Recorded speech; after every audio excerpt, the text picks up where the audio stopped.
2023 में open AI और chat GPT के सीईओ सैम ऑल्टमैन भारत के दौरे पर थे और उस दौरे पर उनसे सवाल हुआ कि क्या ये मुमकिन है कि 2-3 यंग इंजीनियर्स इकट्ठे होकर के और उनके पास $10 मिलियन हों और वो कोई एआई का मॉडल जो है वो बना सके। तो उस पर उन्होंने कहा कि ये नामुमकिनात में से है, क्योंकि इसके लिए आपको तो एक बहुत बड़ी टीम चाहिए और बिलियंस ऑफ डॉलर्स चाहिए। और उन्होंने बड़े तकब्बुर भरे अंदाज में ये कहा कि जो चीन की मुख्तलिफ कंपनियां इस वक्त एक्सपेरिमेंट कर रही हैं उनको एक्सपेरिमेंट करने दें, लेकिन वो अमेरिका का मुकाबला नहीं कर सकती। ये वही साल था 2023 जब चीन में एक 38 साला इंजीनियर उन्होंने बुनियाद रखी एक स्टार्टअप की जिसका नाम रखा उन्होंने डीप सीक, और उस पर उन्होंने काम करना शुरू किया एआई मॉडल के ऊपर। और वो जो उनका एआई मॉडल है हाल ही में वो मंजर आम पर आया है और उसने दुनिया में तहलका मचा दिया है। अमेरिका की जो टेक जायंट्स हैं उनके अगर आप शेयर्स की बात करें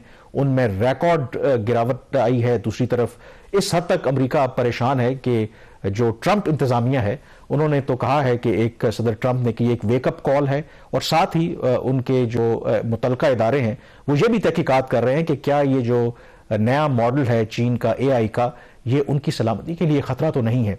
तो शहबाज, इसमें जो इम्पोर्टेंट इसमें सबसे जो डेवलपमेंट हुई है कि इस कदर अमेरिका हिल करके रह गया है कि जो एनवीडिया है जो अमेरिकन जो हाई एंड चिप्स बनाती है एआई मॉडल्स में इस्तेमाल होती हैं, एक दिन के अंदर उनके शेयर्स की कीमत $600 अरब तक गिरी है।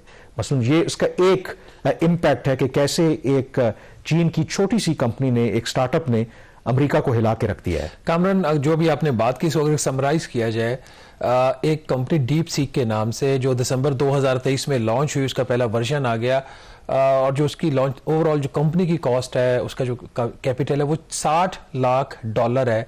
एक $6 मिलियन की कंपनी ने अमेरिकन को वक्त में डाल दिया है और उनकी मार्केट कैपिटलाइजेशन कंपनियों की रेज हुई है।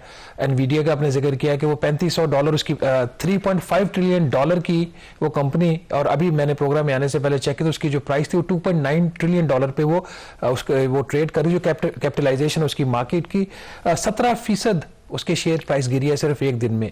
$6 मिलियन की कंपनी ने कैसे जो दुनिया की सबसे बड़ी सुपर पावर है उसको हिला के रख दिया। और इसका अगर ओवरऑल अगर इम्पैक्ट का, जैसे आपने कहा कि प्रेसिडेंट ट्रंप कह रहे हैं कि ये वेकअप कॉल है अमेरिकन के लिए, क्योंकि उनके ख्याल में जो टेक है, जो अमेरिकन टेक्नोलॉजी है वो दुनिया को लीड करेगी, लेकिन जो सोल्यूशन आ रहा है चीपर सोल्यूशन आ रहा है, क्योंकि असल जो कैश है ना इसकी प्राइसिंग का है। जिस तरीके से आपने उसके एग्जाम्पल दी कि कहा यह जाता है कि बड़ी कंपनीज बड़े बजट्स के साथ ये काम कर सकती हैं। जो ओपन एआई भी है, अभी बल्कि इसी हफ्ते उनकी बात चल रही है सॉफ्ट बैंक के साथ $25 अरब की मजीद इन्वेस्टमेंट करने के लिए, उनके जो नेक्स्ट वर्जन लाना चाह रहे हैं उसके ऊपर। तो दुनिया बहुत तेजी से जो है वो चेंज हो रही है। लेकिन अगर हम इस चीज को थोड़ा सा डोमेस्टिक कि पॉलिटिक्स जो हमारी चल रही, जो डोमेस्टिक इश्यूज है वहां से इसको लेके आए, यहाँ पे अगर जूम इन करें तो आपको नजर आता है कि पाकिस्तान क्या कर रहा है इस वक्त दुनिया में। इसका नेबर $6 मिलियन की कंपनी, उसने ट्रिलियंस ऑफ डॉलर्स की इकोनॉमी को हिला के रख दिया, सुपर पावर है। और यहाँ पे हमारे मसले चल रहे हैं कि हमने कौन सी एक्सेस टू इन्फॉर्मेशन देनी है, हमने मीडिया का गला कैसे गौंटना है और किस तरीके से मैनिपुलेट करना है लॉज को। तो दुनिया किसी और तरफ जा रही है, नॉर्थ की तरफ जा रही है, और पाकिस्तान जो है साउथ की तरफ जा रही है। मैं इस पर ज्यादा तबसरा नहीं करूंगा। मेरी नजर से एक मीम गुजरी थी, एक गाड़ी में 3 साहब बैठे हैं और एक तरफ उस पर लिखा हुआ है कि चैट जीपीटी है, एक तरफ जो ये डीप सीक है, और दरमियान में एक कोई शख्स बैठा है जिस पे लिखा हुआ है कि पाकिस्तान। अब वो दोनों मसरूफ हैं, कॉन्सेंट्रेट कर रहे हैं, और बीच में जो पाकिस्तानी जिसको दिखाया गया है तो वो दोनों की तरफ देखकर बार बार बिला वजह हंस रहा है। तो हम मतलब हमारी इस वक्त यही पोजीशन है कि दुनिया क्या कर रही है और हम किस तरफ जा रहे हैं। खैर, क्योंकि आप ज़रा जिक्र कर रहे थे कि पीका में जो अमेंडमेंट्स हुई हैं, बट ये जो कितनी सिग्निफिकेंट डेवलपमेंट है, क्योंकि इसको थोड़ा सा कॉन्टेक्स्ट बताना भी बहुत ज़रूरी है। क्योंकि आपको पता है कि अमेरिका दुनिया की सुपर पावर है, और सुपर पावर वो कैसे बने हैं उसकी जो सबसे बड़ी एग्जांपल है, एक अगर आप अमेरिकी सदर डोनाल्ड ट्रंप की आपने देखी हो इनॉग्रेशन, तो उनके पीछे जो 4 लोग खड़े हुए थे उनकी जो नेट वर्थ थी वो $1 ट्रिलियन थी। और तमाम के पाकिस्तान की मैशत का साइज आपको पता है कि $365 बिलियन है, या 375 कह लें। और ये चारों कंपनीज कौन सी थी जो टेक्नोलॉजी से रिलेटेड, टेक्नोलॉजी से, और ये सिर्फ एक झलक थी अमेरिका कैसे क्या वो देखा। उसकी वजह क्या है? वजह ये है कि अमेरिका की मोनोपोली है टेक्नोलॉजी की बात करें। जितना आपको डिजिटल मीडिया नजर आता है, ये जो भी टेक्नोलॉजी है, और इसी तरीके से अमेरिका ने पूरी दुनिया में अपनी इजारादारी कायम कर रखी है। चीन के बारे में ये कहा जाता था कि they are best at copying certain things, कि वो कॉपी तो अच्छी कर लेते हैं, ओरिजिनल प्रोडक्ट प्रोड्यूस नहीं कर सकते। और इंटरेस्टिंगली ये जो डीप सीक के जो को फाउंडर हैं, हाँ, इन्होंने कुछ अर्सा पहले एक इंटरव्यू दिया था और इस बारे में बात की थी कि अगर तो हम अमेरिका को फॉलो करेंगे और उनकी कॉपी करेंगे, फिर तो हम उनको कभी कंपीट नहीं कर सकते। हमें क्या करने की जरूरत है कि एक ओरिजिनल प्रोडक्ट लॉन्च करने की जरूरत है।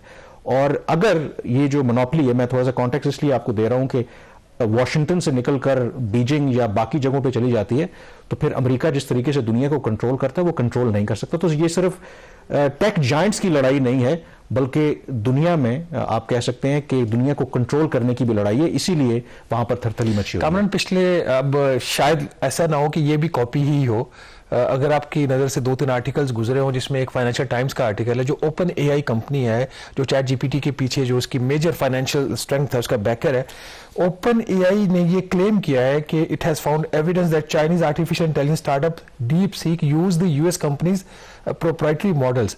तो वो जो कॉपी इंटेलेक्चुअल प्रॉपर्टी राइट्स के क्वेश्चन अराइज होना शुरू हो गए हैं। उन्होंने ये कहा है कि इन्होंने टेक्नोलॉजी का इस्तेमाल किया, डिस्टिलेशन गालिबन उसको बोलते हैं, जिसमें जो ओपन सोर्स जो स्मॉल उनके जो होते हैं सिस्टम्स, वो ओपन सोर्स जो लार्ज जो मॉडल्स होते हैं उसको यूज करते हैं। फर्क सिर्फ ये होता है यहाँ पे, चूंकि हमें इन चीजों की टेक्निकलिटी का ज्यादा पता नहीं, तो बहुत हम डेप्थ में जाके बात नहीं कर सकते।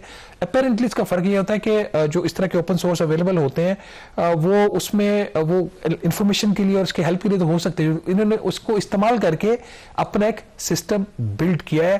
तो इसके ऊपर ये भी एक पॉसिबिलिटी हो सकती है कि आइंदा आने वाले दिनों में ये जो इंटेलेक्चुअल प्रॉपर्टी राइट का है, ये एक जो डिस्प्यूट है between China and the US, ये अराइज हो सकता है। एक बात सुने ना कि एक दुनिया के बेताज बादशाह अमेरिका, और अगर उसको कोई अनसीट करने की कोशिश कर रहा है, तो आपका ख्याल है कि वो इतनी आसानी से मान लेंगे?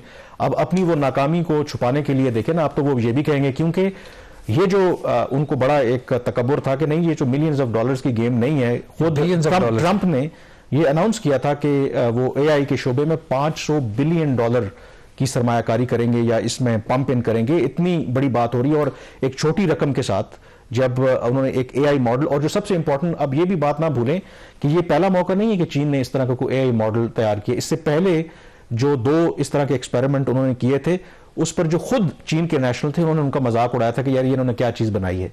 अब जब पूरी दुनिया में ये तहलका मचा है, क्योंकि खुद अमेरिकन और वेस्टर्न एक्सपर्ट्स ये मान रहे हैं कि ये कटिंग एज टेक्नोलॉजी इनके पास है, और कई मामलात के अंदर मैंने कुछ लोगों से पूछा भी कि उन्होंने जो इस्तेमाल किया, उन्होंने कहा है कि जो डीप सीक का जो एआई मॉडल है, चैट जीपीटी के मुकाबले में कंपैरेटिवली ज्यादा बेहतर है। ज्यादा उसके जो, अगर आप किसी ने मुझे कहा कि जो मैथ्स के क्वेश्चंस हैं वो ज्यादा बेहतर तरीके से, ज्यादा सिंप्लीफाइड तरीके से आपको सॉल्व करके बता। एक छोटी सी R1 मॉडल जो इन्होंने लॉन्च किया, जो अभी इनका जो वर्जन आया ना, जिसकी वजह से सारा ये तहलका मचा है, वो R1 मॉडल है। R1 model. तो अब मुझे R1 और 01 का इतना फर्क नहीं पता, हमें एक्सपर्ट्स थोड़ी देर में ज्वाइन करें, उनसे पूछेंगे कि 01 बेसिक होता है, R1 में जो रीजनिंग मॉडल है उसका क्या फर्क होता है। लेकिन अगर मुझे कामरान याद पड़ता है कि 2017 में जब मैं वर्ल्ड इकोनॉमिक फोरम गया, तो वहां पे एक बुक लॉन्च की थी जो वेफ के, वर्ल्ड इकोनॉमिक फोरम के जो बानी थे, उन्होंने उस बुक के अंदर 10 से 11 डिसरप्टिव टेक्नोलॉजीज थी, जिसमें एक आर्टिफिशियल इंटेलिजेंस थी और बहुत सारी टेक्नोलॉजी। मैंने वो बुक रीड करना शुरू में, पूरा उसको फिनिश नहीं कर सका, उस वक्त हमें समझ नहीं आ रही थी। मतलब वेफ के बारे में ये कहा जाता है, वर्ल्ड इकोनॉमिक फोरम के बारे में, कि दुनिया कहाँ कैसे बिहेव करेगी, उसका आगे उसका फ्यूचर पाथ क्या होगा। वो वर्ल्ड इकोनॉमिक फोरम में ये 3000 जो बंदे इकट्ठे होते हैं, जिसमें मेनली तो 1000 बंदा होता है दुनिया का जो लीडिंग होता है, बाकी हम जैसे जर्नलिस्ट वहां पे गए होते हैं। तो वहां पे ये पहले दफा इसका इंट्रोडक्शन हुआ था। बाद जब उसको पढ़ा तो उससे समझ आई कि क्या चीज है, बट उस वक्त ये लग रहा था कि कोई ख्वाब है। आज असल जो गेम है उस चिप के अंदर है, वो जो चिप्स बन रही है वो किस फास्ट पेस के ऊपर वो सारी इंफॉर्मेशन जो है वो प्रोसेस कर रही है। जैसे आपका जो चैट बोट है वो क्या है, वो बेसिकली आपसे बातचीत कर रहा है। तो फंडामेंटल हम एक सवाल डालते हैं, वो उसको इंगेज करता है, उसको आपको जवाब देता है। Google is not the story of the past, जब आप उस गूगल इंजन के ऊपर आपके जाके सर्च कर रहे होते थे। Same is for the generative जो आर्टिफिशियल इंटेलिजेंस है, कि जहां पे वो पिछले ही टेक्स्ट को, पहले तो सिर्फ टेक्स्ट की बात होती थी, अब ग्राफिक्स की भी बात हो रही है। वो पिक्चर्स को, ग्राफिक्स को ट्रांसलेट करके इमीडिएटली आपको नए सॉल्यूशंस प्रोवाइड कर रहा होता है। बट इसमें एक जो कैच है, मैं एज अ लेमैन बात कर रहा हूं अगेन, कि ये अभी भी पास्ट की बात हो रही है, ये फ्यूचर की बात नहीं हो रही। ये भी हम अपने एक्सपर्ट से पूछेंगे कि ये जो एक कंसर्न है कि कितनी तेजी से बहुत सारे जो प्रोफेशंस है वो खत्म हो जाएंगे। उसमें कुछ ऐसे प्रोफेशन हो सकते हैं जो जिनका काम इंसाइक्लोपीडिया रिलेटेड हो। अगर मतलब आपने कोई ईमेल करनी है तो आप उसको एक हिंट्स देते हैं, वो आपको चैट जीपीटी जो है फौरन आपको, अब डीप सीक की वो चीज़ आ रही है तो आपको आर्टिफिशियल इंटेलिजेंस वो चीज़ें बता रही है। तो लोग अब इस तरफ शिफ्ट होना शुरू हो गए।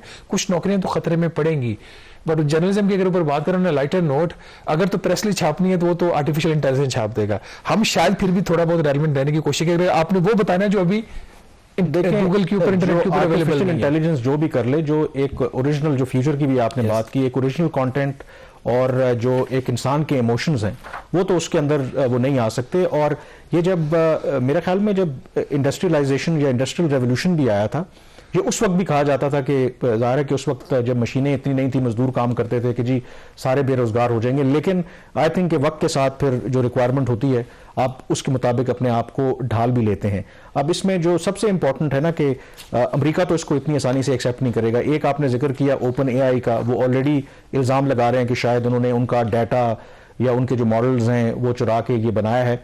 एक और आर्टिकल मैं पढ़ रहा था अमेरिकन मीडिया में, और वो ये कह रहे थे कि ये जो उनका ये मॉडल है, ये इससे फ्रीडम ऑफ एक्सप्रेशन को भी खतरा है, क्योंकि जो डीप सीक का एआई मॉडल है उससे अगर आप कुछ सवाल करें चीन के बारे में, तियानमेन स्क्वायर के बारे में, हांगकांग के बारे में, ताइवान के बारे में, या तो वो जवाब देता नहीं है या फिर उसका जो नैरेटिव है वो वही है जो चीन की हुकूमत का। और वो ये कहते हैं कि ये तो दुनिया के लिए और प्रेस के लिए एक थ्रेट है। और ये जो ग्लोबल नैरेटिव है, इस तरीके से अगर इतना सस्ता और फ्री ऑफ कॉस्ट वो बेच रहे हैं तो चीन उसको कंट्रोल करेगा।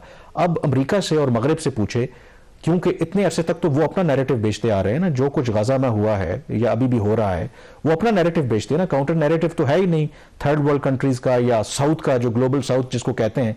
तो अब उनको ये भी थ्रेटन है कि ये जो काउंटर नैरेटिव आएगा तो लोग देखेंगे अच्छा ये भी एक तस्वीर का रुख है, तो अब उसको इस तरीके से अंडरमाइन करने की भी ये कोशिश कर रहे हैं। उसमें दो तीन चीजें, एक तो बल्कि ये मेरा ख्याल बीबीसी वर्ल्ड ने इसके ऊपर एक डिटेल आर्टिकल किया जिसकी तरफ आप रेफर कर रहे हैं, कि जब डीप सीक से ये क्वेश्चन किया गया कि जो उनका वहां पे 1989 में गालबन ये वाकया हुआ था, उसके ऊपर आपका उसकी डिटेल्स, तो उन्होंने उसका पॉलिटिकल आगे से आंसर इस किस्म का है कि पॉलिटिकल सेंसिटिव चीजों के ऊपर जो है वो कमेंट नहीं वो कर रहे। तो उसकी चूंकि ये फीडेड इंफॉर्मेशन अगेन, तो फीडेड इंफॉर्मेशन में उन्होंने जो उनकी जो सेंसिटिव उनके जो पॉइंट्स थे चाइना के, उन्होंने उसको एड्रेस किया। अब आपने सिर्फ चैट जीपीटी है अगर आप, या वेस्ट का है, अगर आप उनसे जो पॉलिटिकली सेंसिटिव सवाल हैं, वो हॉलोकॉस्ट हो या कुछ ऐसे मामलात हैं, अगर आप उनसे पूछ करके देखें तो डू यू थिंक कि वो बड़ा कोई वो इम्पार्शियल वो जवाब देंगे? वो कंप्यूटर में जो फीड किया गया जो डाटा, बट एक चीज है, आप बहुत दूर जाने की जरूरत नहीं है ना।